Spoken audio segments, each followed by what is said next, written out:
ថ្ងៃនេះខ្ញុំមានកិត្តិយសយ៉ាងក្រៃលែងដើម្បីជម្រាបជូនបងប្អូនទាំងអស់គ្នាអំពីលទ្ធផលនៃកិច្ចប្រជុំពិសេសលើកទី2របស់គណៈកម្មការព្រំដែនទូទៅ GBC រវាងព្រះរាជាណាចក្រកម្ពុជានិងព្រះរាជាណាចក្រថៃដែលមានខ្ញុំនិងអាយដាមនីអាដាមសេនីយ៍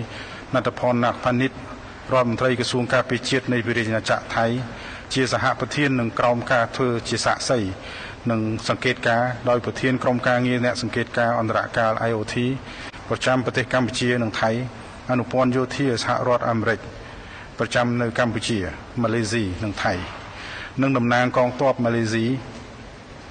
ខ្ញុំសូមថ្លែងអំណរគុណយ៉ាងជ្រាលជ្រៅចំពោះភាគីមិត្តម៉ាឡេស៊ីដែលបានសម្របសម្រួលឲ្យមានកិច្ចប្រជុំដែលទទួលបាននូវលទ្ធផលជាផ្លែផ្កានៅថ្ងៃនេះយើងបានជួបប្រជុំគ្នានៅថ្ងៃនេះដើម្បីពិនិត្យតាមដានលទ្ធផលជាវិជ្ជមាននៃកិច្ចប្រជុំវិសាមញ្ញរបស់គណៈកម្មាធិការព្រំដែនទូទៅ GBC នៅទីក្រុងកូឡាឡំពួរនៅថ្ងៃទី7ខែសីហាឆ្នាំ2025និងកិច្ចប្រជុំពិសេសលើកទី1របស់គណៈកម្មាធិការព្រំដែនទូទៅនៅខេត្តកោះកុងនៅថ្ងៃទី10ខែកញ្ញាឆ្នាំ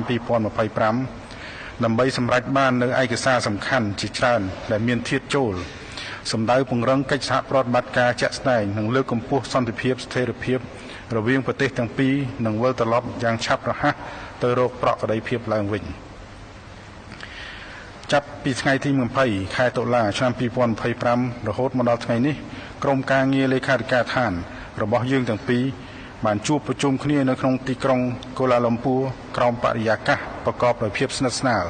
និងការស្ថាបនាដើម្បីត្រៀមសម្រាប់កិច្ចប្រជុំពិសេសលើកទី2នៃគណៈកម្មការព្រំដែនទូទៅកម្ពុជាថៃភាគីទាំងពីរបានសម្រេចឯកភាពគ្នាលើយន្តការសំខាន់ចំនួនមួយចំនួនដើម្បីកាត់បន្ថយភាពតានតឹងផ្នែកយោធាតាមរយៈការកសាងបង្រៀងដំបូងនៃឯកសារផែនការសកម្មភាពការងារសម្រួលអាវុធធុនធ្ងន់ដែលមានសមត្ថភាពបំផ្លាញខ្លាំងនិងយុទ្ធឧបករណ៍ឲ្យត្រឡប់ទៅមូលដ្ឋានដើមវិញដោយការអនុវត្តផែនការនេះនឹងត្រូវធ្វើឡើងក្រោមការត្រួតពិនិត្យនិងផ្ទៀងផ្ទាត់ដោយក្រុមអ្នកសង្កេតការអាស៊ាន AOT ឯកសារលក្ខខណ្ឌប្រតិបត្តិ TOR ក្នុងការបង្កើតក្រុ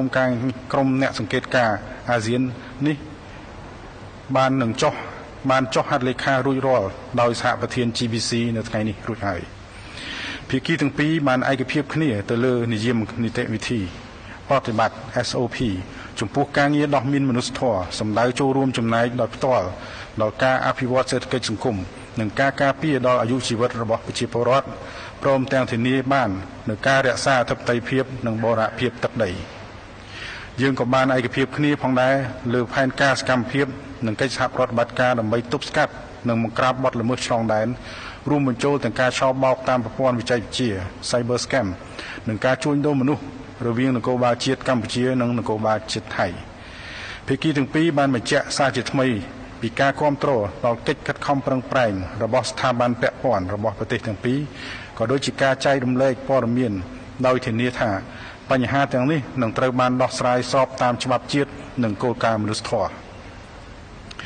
ខ្ញុំសូមសាទរនិងវាយតម្លៃខ្ពស់ចំពោះកិច្ចខិតខំប្រឹងប្រែងនិងព្រមព្រៀងសន្តិភាពរវាង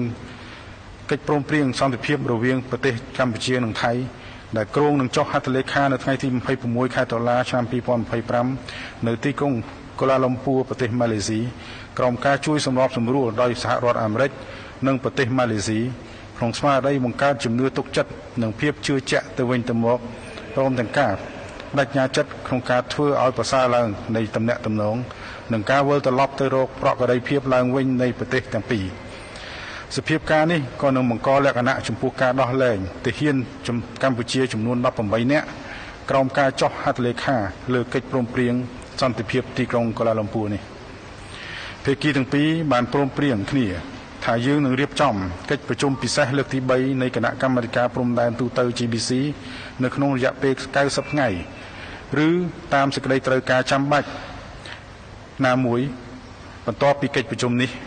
ដោយប្រទេសកម្ពុជាធ្វើជាម្ចាស់ផ្ទះនិងជាចុងបញ្ចប់ខ្ញុំសូមបញ្ជាក់ពីការបន្តបដិញ្ញាចិត្តយ៉ាងមុតមមរបស់កម្ពុជាក្នុងការរក្សានិងលើកកម្ពស់សន្តិភាពស្ថិរភាពនិងកិច្ចសហប្រតិបត្តិការជាមួយប្រទេសជិតខាងនិងប្រទេសជាមិត្តទាំងអស់ទៀតសូមអរគុណ